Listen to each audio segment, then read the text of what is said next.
Today I wanted to share with you a wild story about a woman in the United Kingdom that can see 99 million more colors than me or you. Now, I'm partially colorblind, so certainly more than me, but 99 million more seems like quite a lot. Well, The Guardian actually covered this story in their Superhumans, and what she is known as a tetrachromat, a person with an extra type of cone in their eyes that can sense an additional spectrum of color in a way that we wouldn't even understand because most of our world is built for trichromats. These people are exceedingly rare, and according to the article, it took nearly 25 years to find even one of these people. Interest in tetrachromats started in the late 80s when Professor John Moulton from Cambridge University started looking for women who might have 4 functioning cone cell types. He estimated that if colorblind men could pass on this 4th type of cell to their daughters, around 12% of the female population should be tetrachromats. However, he never actually found a person that had these cells or had them functioning, but recently scientists tested 25 women that have this CDA29, which is the extra cone mutation gene, and they were able to discover exactly one of them that is a tetrachromat, proving that tetrachromacy exists. And they tested this with an extremely specialized color test, and the person's name here is Concetta Antico.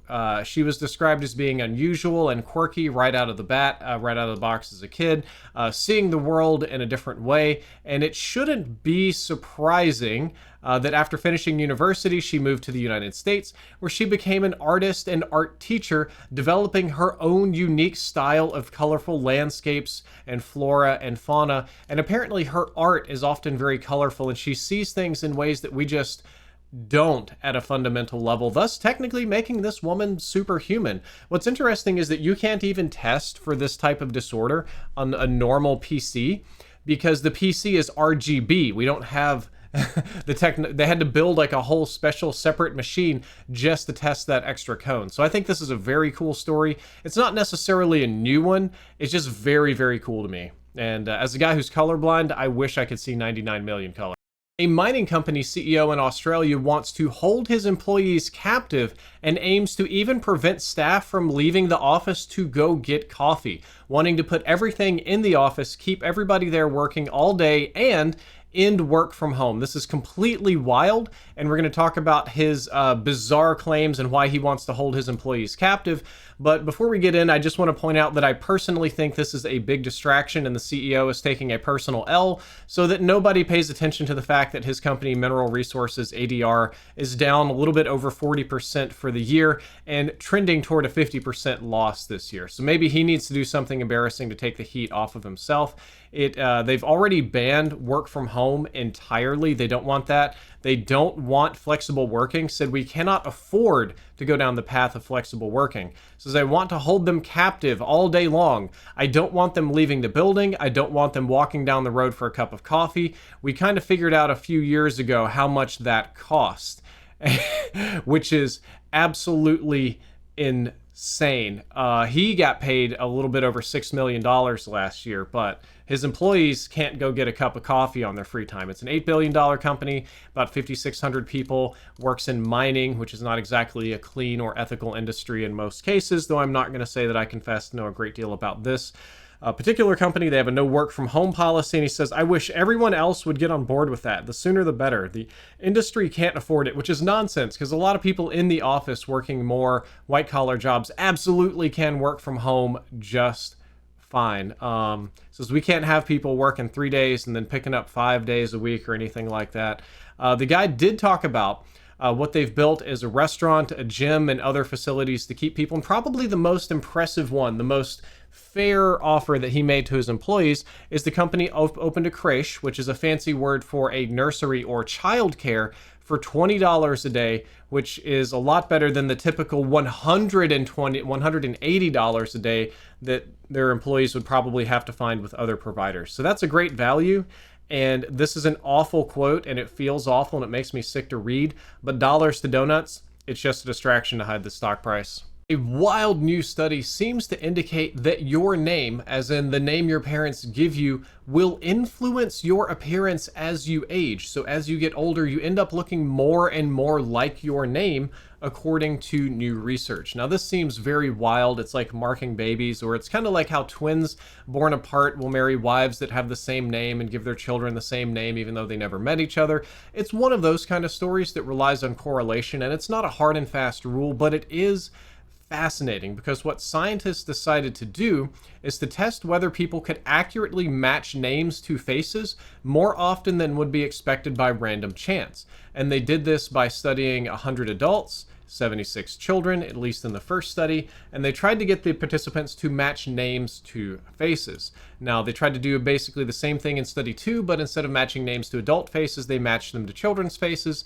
In the third study, researchers used machine learning AI to examine facial similarities and see if the AI could tell a difference. And then in study 4, participants were asked to mix real adult faces and digitally altered faces of children to their names, and going all the way through. This is actually a very long study. They studied a lot of stuff. But to summarize, what's very interesting is that in every single study, both the humans and the AIs were able to accurately match faces to names more often than random chance, and indicating that there is some correlation between your name and how you physically look, because they were all faces that the individuals were unfamiliar with.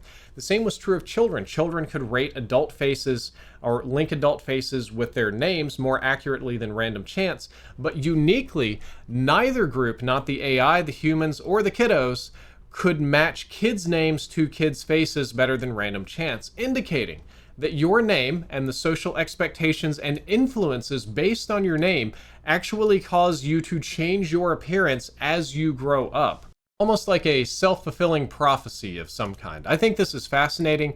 This is hardly like world-shaking, psychological research, and it's not a rule. There's plenty of people that fall outside the spectrum. This is more of a big picture average kind of thing. And I think it's just very interesting. This is very neat science to me. So it's interesting to think about how much we mark our children solely. It's a bad day for Brazilian Twitter users as Elon Musk's X app is fully banned in Brazil after a row with a judge over disinformation. The story here is really complicated, but it's bad for Brazil and bad for whatever's left over of Twitter, because Brazil was their 5th largest country by user size, and reports indicated that around 10% of Brazilians used Twitter.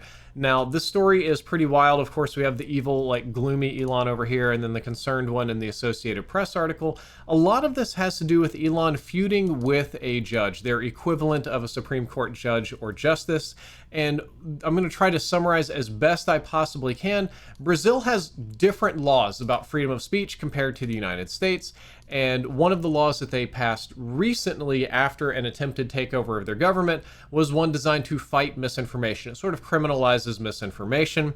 And Elon, being the free speech absolutist, was absolutely not going to comply with that whatsoever. So the Brazilian government decided to investigate Twitter for not complying with their law, and also perhaps for capitulating other crimes like money laundering and selling narcotics and things like that, because people do that on social media, right? Well, Elon Musk decided to not comply with any of the subpoenas that were sent, and instead decided to shut down the Brazilian office and end all of that. So there's not even a single physical presence in Brazil for the judge to enact laws upon. Well, that creates another problem, because Brazilian laws require, if you have a social media company that operates in the country, that you have a local representative to speak to the court in case something like this happened. Well, Elon refuses to appoint a local representative. Well, the judge decides for non-compliance with the subpoenas, they're going to hit X with big fines. They're going to start fining X daily. Elon's like, okay, lol, I'm just not going to pay the fines. And they kind of keep going back and forth, with mostly Elon posting bad pictures of the judge, who I do admit does look a little bit like Voldemort, and understandably so. Eventually, they came down and decided to ban X. But what's wild about this story to me is that they also reached out to Apple and Google to try to give them a 5-day deadline to remove X from their app stores in Brazil and block users from accessing the site. I'm not sure how you can capitulate big companies to do that. And they're fining people for using VPNs to get on Twitter. So that's a very, very extreme reaction. And this whole situation could have been avoided with a little bit of compliance with local laws. Not even full compliance, just like even having a person to show up at court, paying the tiny fines, things like that. And Brazilians would probably still have their version of Bird app.